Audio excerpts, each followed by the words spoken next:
Ok, hermanos, primera de San Juan, primera epístola de San Juan.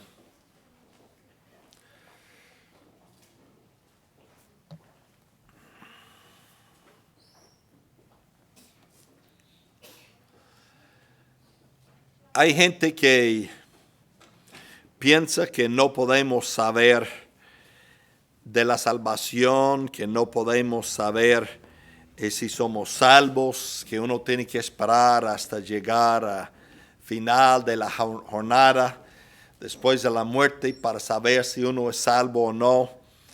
Y hermanos, ya después de la muerte es demasiado tarde, muy tarde, ya luego. Entonces, hay una palabra saber y la palabra conocer que se encuentran muchas veces aquí en Primera de Juan. Y Dios quiere que sepamos algunas cosas y que conocemos ciertas cosas. Dios ya escribió ese libro a través de San Juan para darnos esa seguridad de ciertas cosas. Primero de Juan 5:13 es el verso donde vamos a comenzar. Estas cosas os he escrito a vosotros que creéis en el nombre del Hijo de Dios, para que sepáis que tenéis vida eterna y para que creáis en el nombre del Hijo de Dios. Aquí, hermanos, tenemos esa palabra sepáis, del verbo saber. Estas cosas, ¿qué cosas? Cuando menciona estas cosas en verso 13, entonces está hablando de esos versos anteriores. Verso 11, este es el testimonio que Dios nos ha dado vida eterna. Esta vida está en su Hijo. El que tiene al Hijo, tiene la vida. El que no tiene al Hijo de Dios, no tiene la vida. Ahora en verso 13, estas cosas. Ahí está. El hecho de que uno es salvo es algo que Dios quiere, hermanos, que sepamos. Que tengamos esa seguridad en nosotros, que no pasemos por esa vida pensando si soy salvo, no soy, ¿qué pasa? Y hermanos, es triste ver a personas que luchan con ese asunto. Y hay muchos cristianos que no han tenido esa seguridad en su vida por años. Personas que luchan con eso. ¿Es que realmente soy salvo o no? Tal vez por algún pecado en su vida. Hermanos, el pecado no destruye esa relación de padre e hijo. Destruye la comunión con Dios. Por esa razón tenemos que llegar y confesar y pedir perdón al Señor para restaurar esa comunión con Dios. Pero el pecado no destruye esa relación con Dios. Cuando nacimos en la familia de Dios, llegamos a ser hijos de Dios y nada puede destruir esa relación que tenemos con Dios. La comunión sí. Entonces cuando Juan escribió ese libro aquí, Dios tenía en mente ese asunto de la seguridad para el creyente. ¿Tiene esa seguridad esta tarde? ¿Está seguro de que al morir va a la presencia del Señor? Dios quiere que sepamos eso. Esas cosas os he escrito a vosotros que creéis en el nombre del Hijo de Dios, para que sepáis que tenéis vida eterna. Hermanos, además de ser salvo, la cosa más preciosa en la vida de un cristiano es saber que uno es salvo. No solamente ser salvo, sino tener esa seguridad. paz en el corazón de que pase lo que pase, al morir voy a estar con el Señor. Sería muy difícil dormir de noche si uno piensa, si me muero, ¿a dónde voy? ¿Qué me va a pasar? Eso es triste. Dios quiere que sepamos. Entonces, aquí en 1 Juan 5:13 ya tenemos esa palabra. Ahora vamos a 1 Juan 3:5. 1 Juan 3:5. Ok, hermano Isidro, ¿me puede leer ese verso, por favor? Sabéis que Él apareció para quitar nuestros pecados y no hay pecado en Él. Ok, sabéis, otra vez tenemos este verbo aquí, saber. Algo que sabemos de experiencia, que sabemos bien en el corazón. ¿Qué es que sabemos aquí en el verso 5? Que Él, Cristo, si usted lee eso, va a ver que está hablando aquí de Cristo, que Él apareció para quitar nuestros pecados. ¿Qué es que Dios quiere que sepamos? Que Cristo ha quitado nuestros pecados. Hermanos, qué alivio saber eso. Que ya al morir, al llegar a la presencia de Dios, Dios ya la pena del pecado ya está quitado. Esa condenación por el pecado ya no está sobre el creyente. Él apareció para quitar el pecado. En el Antiguo Testamento, hermanos, ellos no podían decir eso. David no podía decir eso. Moisés no podía decir eso. ¿Por qué? Porque Cristo todavía no había aparecido para quitar el pecado.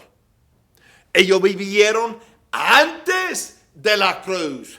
Ellos vivieron en las promesas de Dios.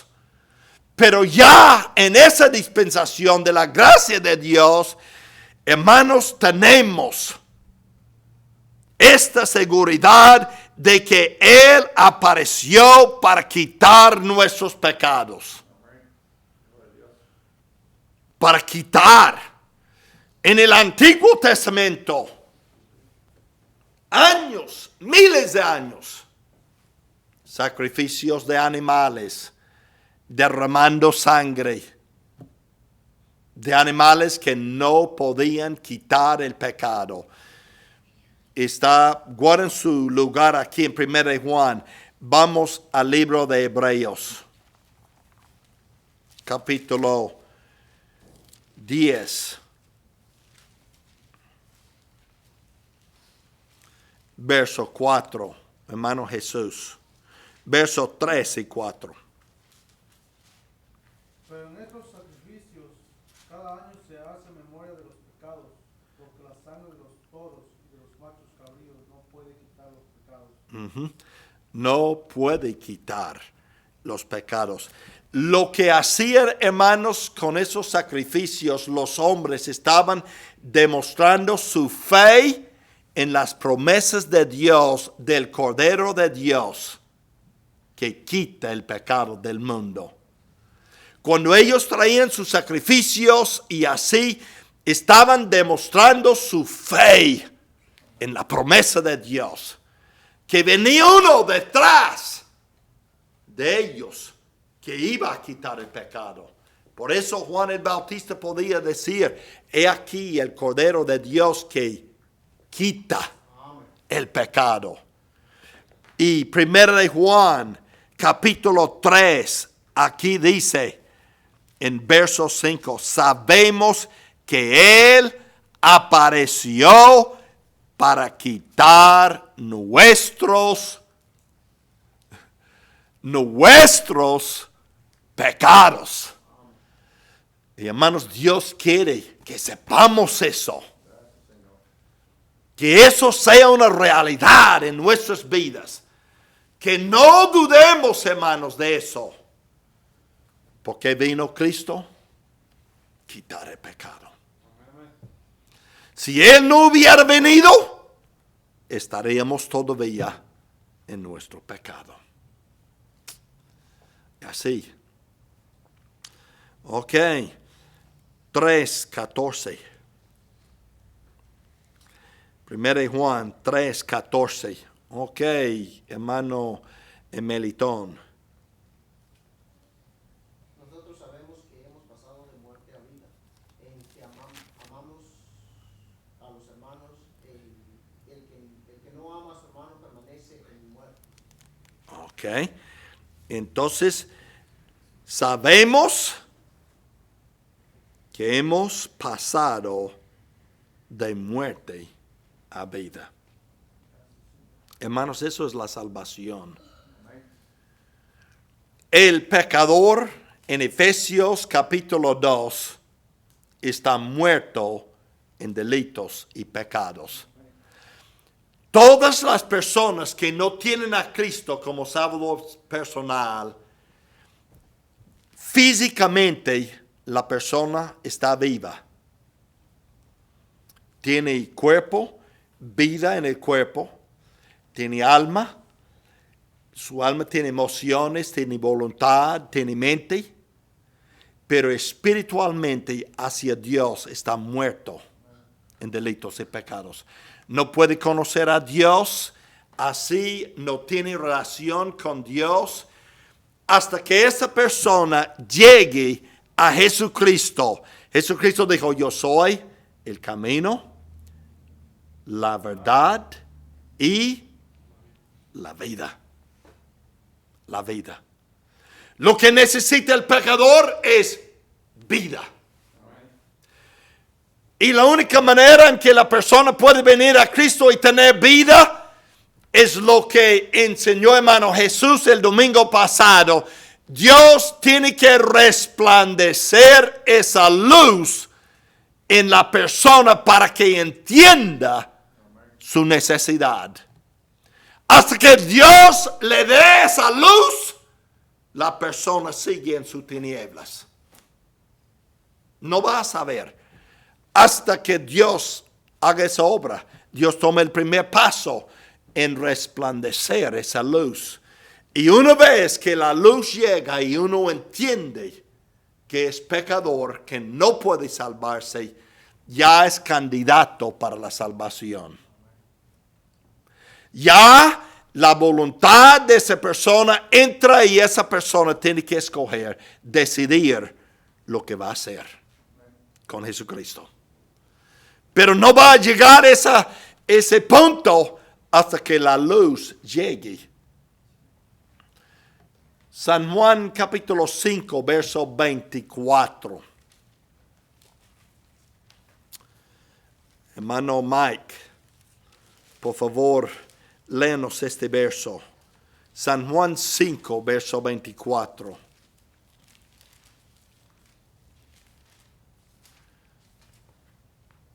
De cierto os digo, el que oye mi palabra y cree al que me envió, tiene vida eterna y no vendrá a condenación, mas ha pasado de muerte a vida. Mas ha pasado de muerte a vida. Por esa razón, Cristo dijo, el hombre tiene que nacer de nuevo. Porque está muerto en delitos y pecados, necesita vida. Recibimos vida física al nacer. Estuvimos ya vivos en el vientre de nuestra madre. Nacimos físicamente. Y para tener vida espiritual, uno tiene que nacer espiritualmente. Aquí Juan dice en verso 14, nosotros sabemos que hemos pasado de muerte a vida. ¿Qué es que nos hace saber que esto ha sucedido en nuestro corazón? ¿Qué es? Él nos dice, hemos pasado de muerte a vida en que amamos a los hermanos. El amor de Dios se derrama en el corazón por el Espíritu Santo cuando uno acepta a Cristo. Romanos 5, en esos versos allí dice que el Espíritu Santo derrama el amor de Dios en nuestro corazón. Y porque tenemos ese amor de Dios, amamos a los hermanos. Así, con todos sus defectos, los amamos. Nos amamos los unos a los otros con todos nuestros defectos y pecados. ¿Por qué? Porque Dios nos amó primero, y ese amor que Dios tenía para con nosotros, sin que siendo aún pecadores, Él ha derramado en nuestro corazón. Diferentes, hermanos, somos muy diferentes esta mañana. No hay dos personas iguales aquí. Estuve en reunión esta semana, 2 muchachos de 17 años son gemelos, pero son muy diferentes. Parecen iguales, pero son muy diferentes. Uno se llama Joshua, el otro Caleb. Y esos 2 muchachos diferentes. Entonces, hermanos, todos nosotros somos diferentes, pero eso no quiere decir que no podemos amarnos. Yo sé que soy salvo porque Dios me ha dado el amor para con los hermanos. Amamos a los hermanos.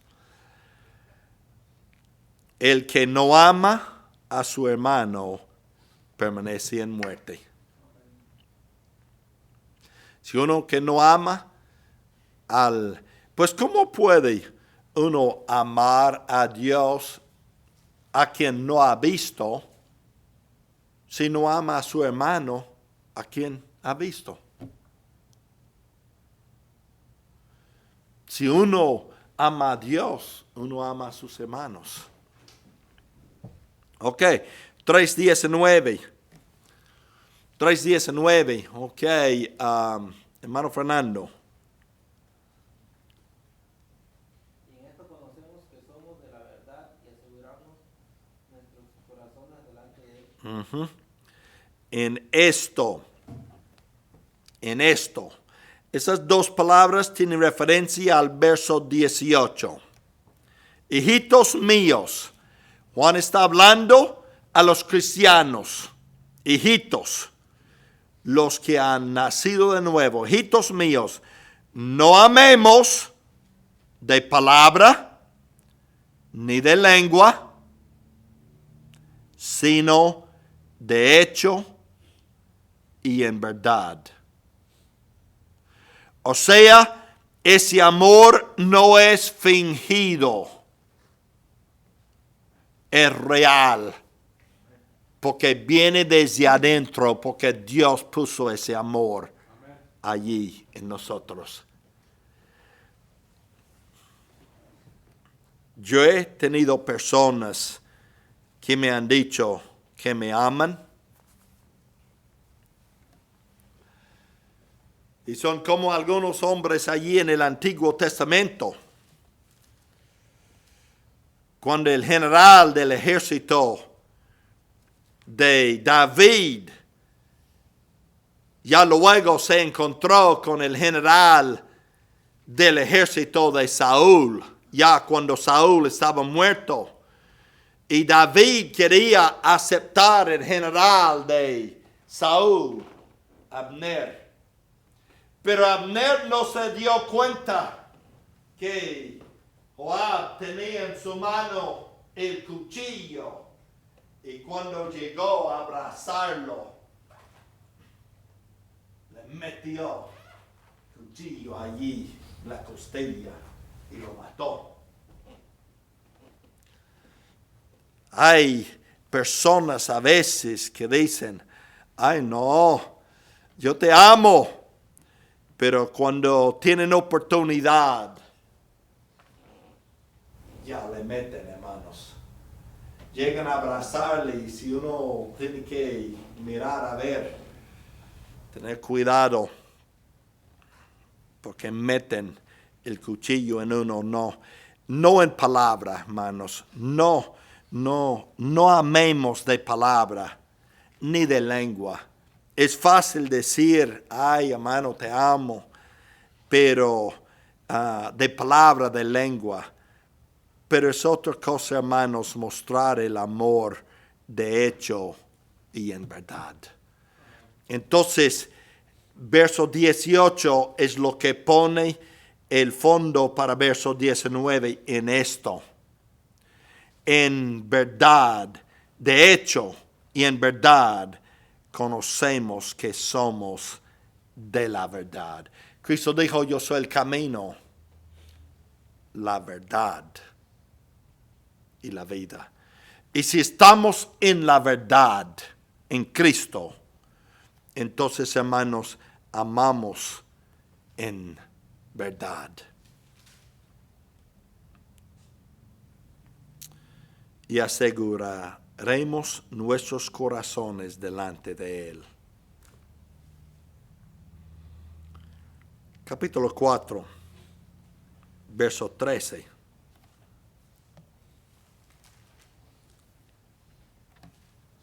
Ok, hermano Daniel.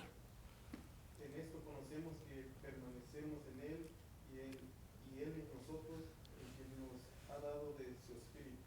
Ok. En esto. Ok. En esto, hermanos, conocemos que pertenecemos en Él. ¿Cómo es que sabemos que pertenecemos en Él? Si alguno está en Cristo. La Biblia es que cuando aceptamos a Cristo, Dios nos puso en Cristo. Cristo está en nosotros. Estamos en Él, Él está en nosotros. ¿Cómo podemos explicar eso? No puedo. Yo sé lo que enseña la Biblia y Dios es Dios y lo que Él ha hecho, pues está bien. Y Él dice que Él me tiene en Cristo y que Cristo está en mí. Ok.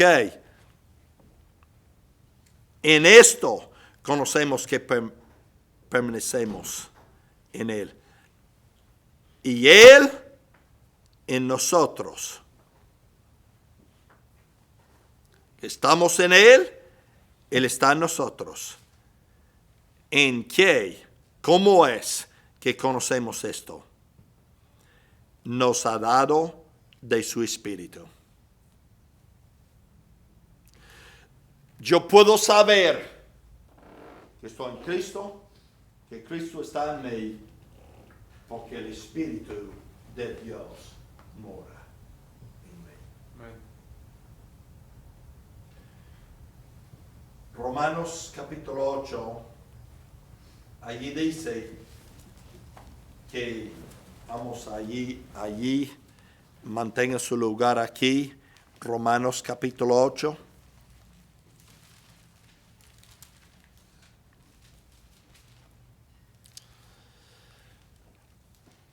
Verso 16, ok, hermano Leonel.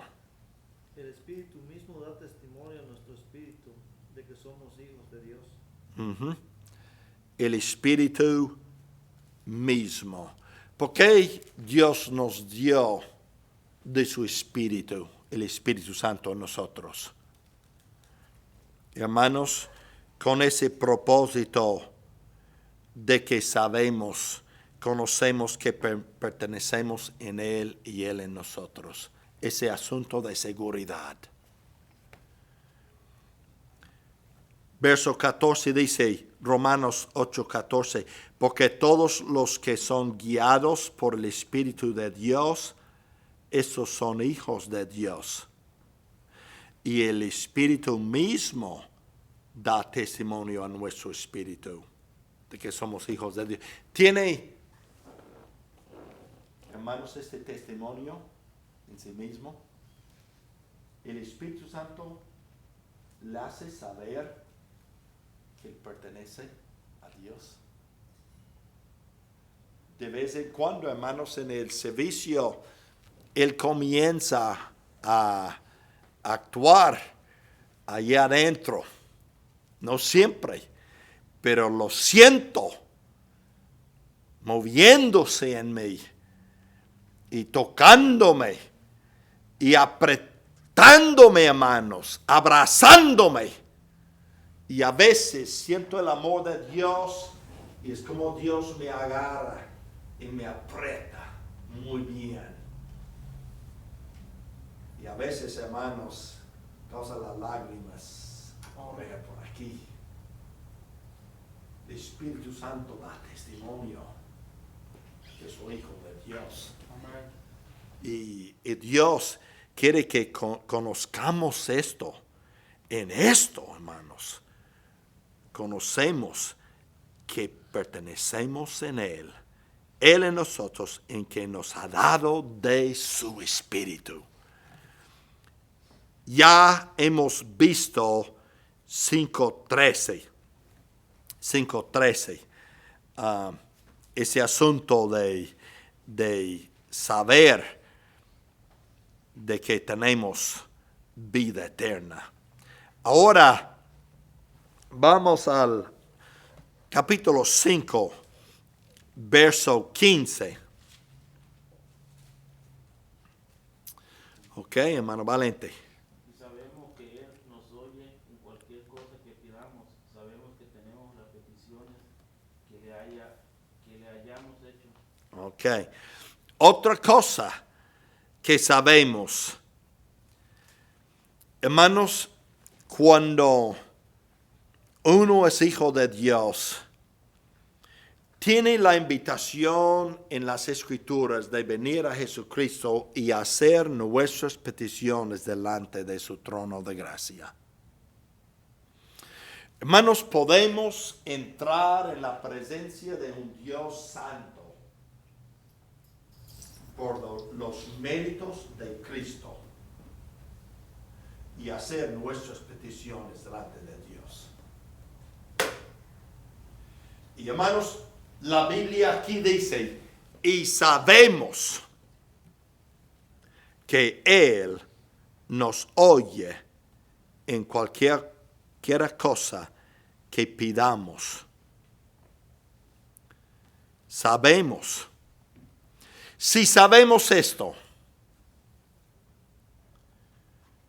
sabemos que tenemos las peticiones que le hayamos hecho. Hace 35 años atrás, fui al estado de Georgia. Comenzaron un colegio cristiano. El pastor allí de la iglesia, él y yo orábamos juntos en muchas ocasiones.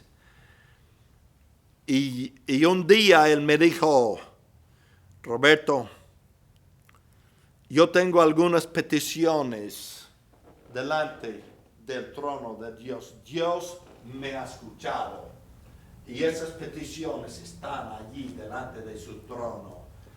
Está en cuanto a algunos familiares míos que no conocen a Cristo, pero van a ser salvos. Ya van a ser salvos. Yo sé que Dios me ha escuchado y esas peticiones están delante de Él y estoy esperando hasta que lleguen los pies de Cristo. Amén. Él tenía esa confianza, me dijo, en poco tiempo, yo no sé, pero Dios nos va a salvar. Y hermanos, en menos de 2 años, cuando estaba allí en Georgia, esas personas, y él me dijo quiénes eran. Hermanos, cuñados, y me dio los nombres, y uno por uno llegaron y recibieron a Cristo, como él había dicho. Para mí eso fue algo nuevo. Yo nunca, hermanos, había tenido esa confianza suficiente de saber que Dios me había escuchado, suficiente para salvar a personas así. Para mí eso fue algo, entonces dije, pero ese hombre ya lleva muchos más años en el Señor que yo. ¿Qué es? Entonces yo lo escuchaba, yo prestaba atención, y cuando vi que sucedió como él había dicho, entonces Dios me comenzó a traer personas a mi vida, personas, ancianos que tenían esa misma confianza. Y en esos años ahí en Georgia, Dios me enseñó realmente lo que enseña este verso aquí en 5:15. Tal vez había leído ese libro y ese verso, pero la realidad de verso 15 todavía no había llegado a mi corazón. Es como muchas cosas, hermanos, leemos en la Biblia, ya luego leemos y ay, ¿por qué nunca he visto eso antes? Aunque uno lo había leído muchas veces, en una ocasión, este verso salta de la página y llega a ser una realidad. Y hermanos, aprendí eso allí en Georgia. Ese pastor me enseñó. Ya luego lo encontré en las Escrituras. Si sabemos que Él nos oye en cualquier cosa que pidamos, sabemos que tenemos las peticiones que le hayamos hecho. Dios quiere que tengamos esta confianza en la oración. Amén.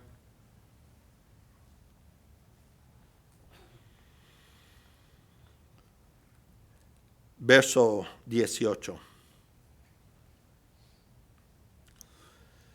Ok, hermano Isidro. Sabemos que todo aquel que ha nacido de Dios no practica el pecado, pues aquel que fue engendrado por Dios le guarda y el maligno no le toca. Ok, sabemos que todo aquel que ha nacido de Dios, ¿qué es que sabemos de eso? No practica el pecado, porque aquel que fue engendrado por Dios le guarda y el maligno no le toca. Hermanos, escúcheme. Una persona que dice que es salvo por la gracia de Dios y sigue viviendo igual como antes de tomar decisión, esa persona no es salva. No es salva. No importa lo que diga con el labio, con la lengua, con palabra, eso no es lo que cuenta. Si alguno está en Cristo, nueva criatura es.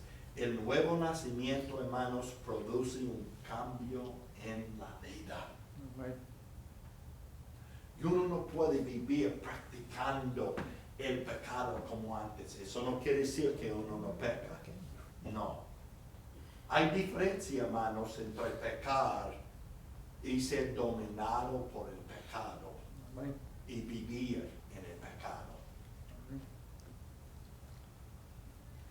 Una persona que era borracho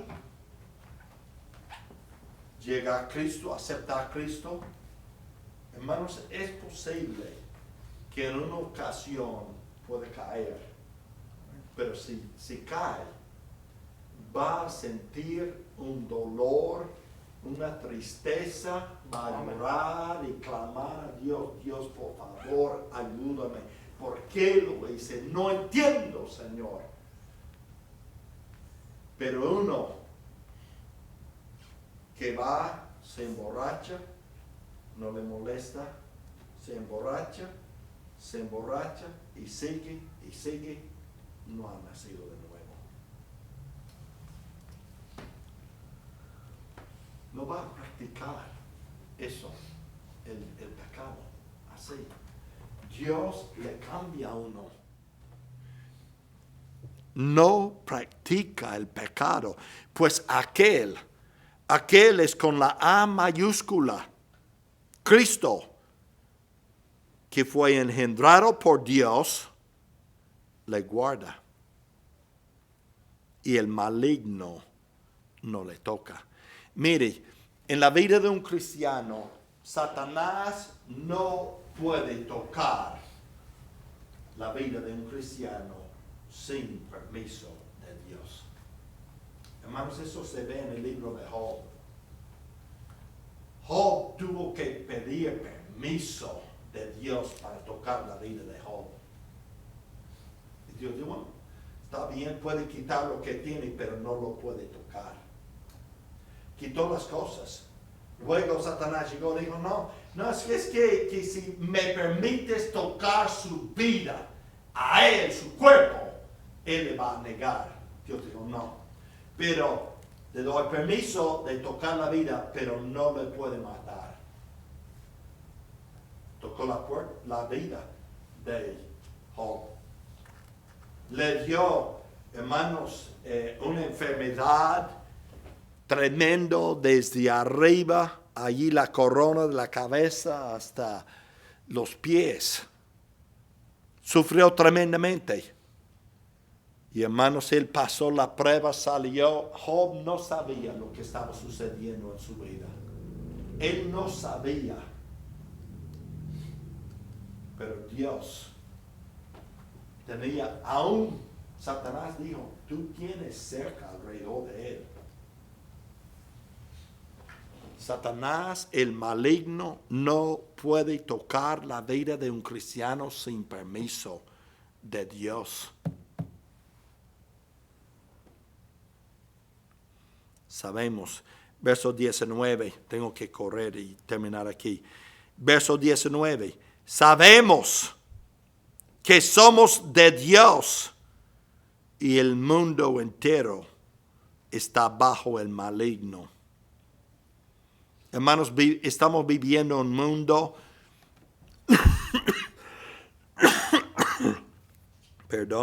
estamos viviendo en un mundo controlado por Satanás, el sistema mundial.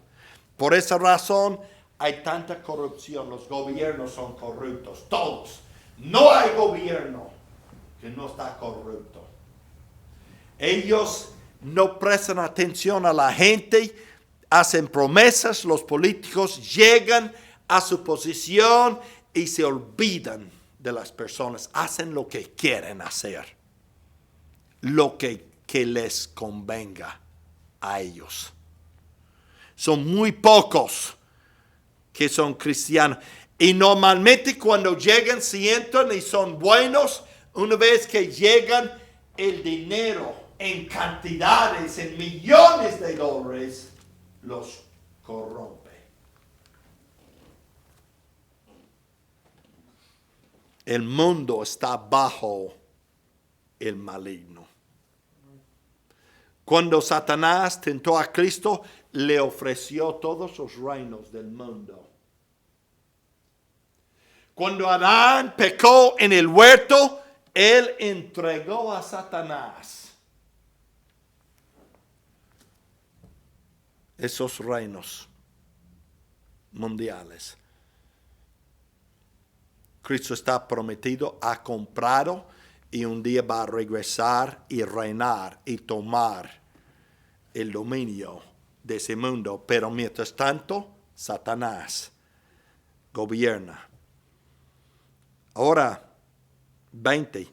Pero sabemos, aquí está otra vez, verso 18, sabemos, 19, sabemos, 20, pero sabemos que el Hijo de Dios ha venido, nos ha dado entendimiento para conocer al que es verdadero.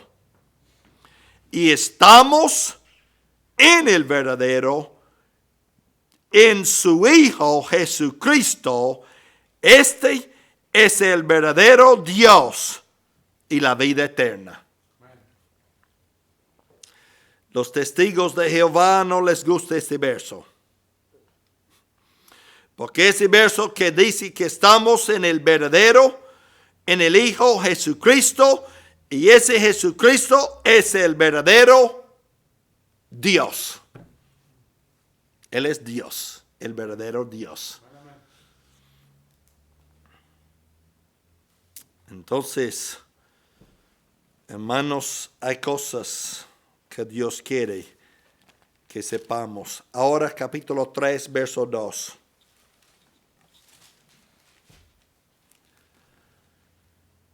Amados, ahora somos hijos de Dios y aún no se ha manifestado lo que hemos de ser, pero sabemos.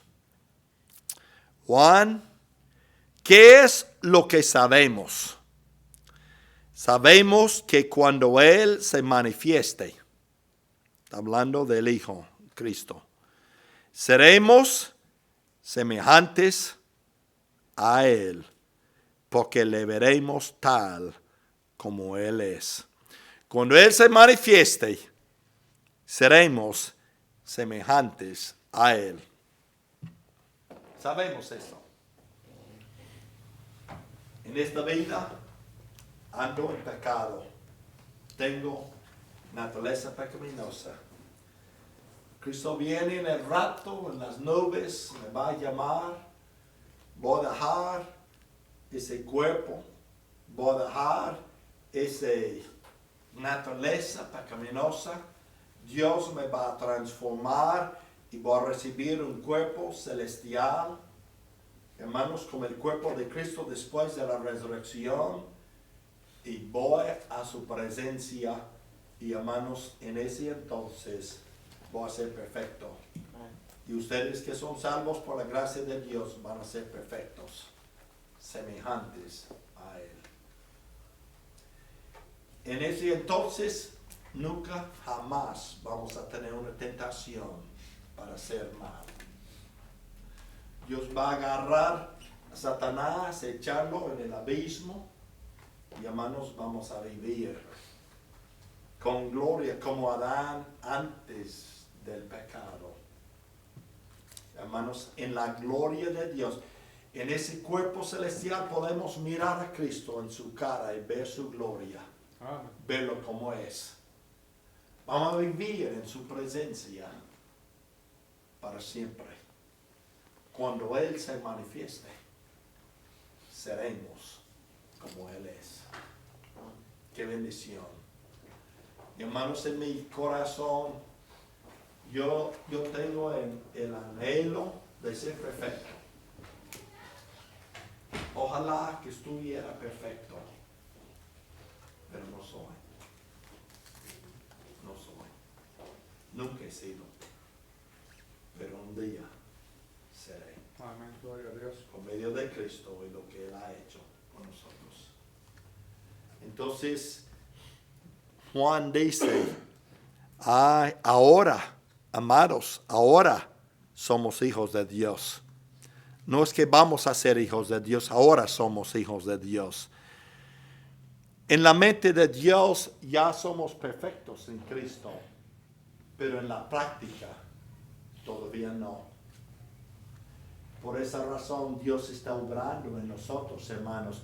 Por eso Dios nos dio su palabra para predicarla y así para practicar la santidad en nuestra vida. Caemos en el pecado y llegamos, 1 Juan 1:9, Padre, perdóname, por favor, perdóname. Si confesamos nuestros pecados, Él es fiel y justo para perdonar nuestros pecados y limpiarnos de toda maldad. Ya nos levantamos a seguir adelante.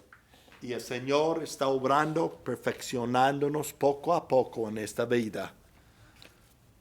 Ahora somos hijos de Dios, pero sabemos que cuando Él se manifieste, seremos semejantes a Él.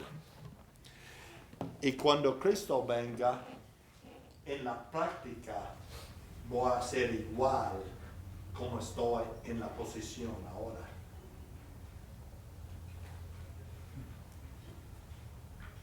Padre, gracias por 1 Juan, por esa palabra saber, conocer. Señor, ayúdanos a entender lo que tú tienes para con nosotros como hijos tuyos en Cristo Jesús.